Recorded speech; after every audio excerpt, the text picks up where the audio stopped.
And, as an IT guy, so I was a former CIO, people would come to me and say, hey, if you give me transcription, that's going to help. But in reality, all these investments in technology and scribes and whatnot, they're good, but yeah, they're not bad.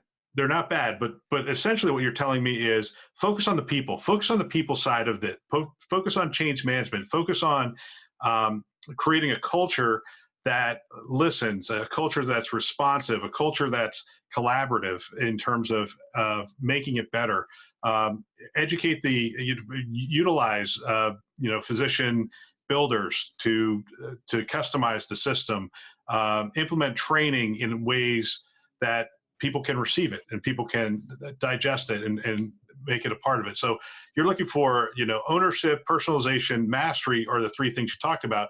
And all of those things, none of those things were, hey, go do another, $3 million technology project on top of the EHR to make it better, or even upgrade it. We need to stay current with upgrades, but at the end of the day, you can still have, something that's 3 versions behind, but if you have the right things in place, people are going to know how to use it, feel empowered to make changes and make it work for their workflow and for their patients.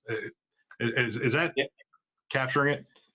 No, Bill, that's exactly right. And that your best users when it comes to voice recognition technology have taken time to train their dragon, so to speak. I actually steal that phrase because we've added a new question on the collaborative survey that says, if you report really high satisfaction, it pops up and says, you report really high satisfaction. What are you doing that maybe your peers are not?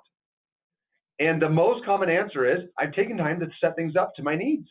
And one recent response that I saw was, I trained my dragon. So, it's the same principles that end up making voice recognition successful. Mastery, right? And then setting it up well to use it, and then some good support and communication and empowerment from the IT department. And so these are principles, bedrock principles.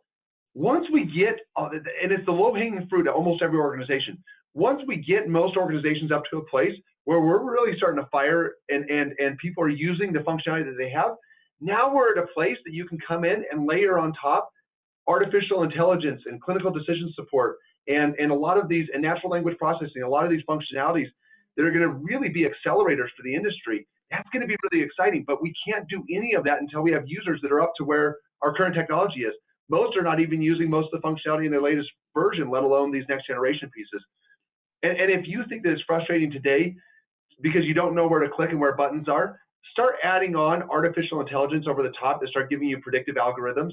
And if you don't know why they're predicting that, then you're similar to a pilot that doesn't know the limits of his autopilot.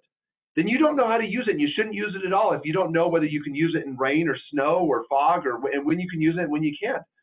And there's times when you can't use autopilot.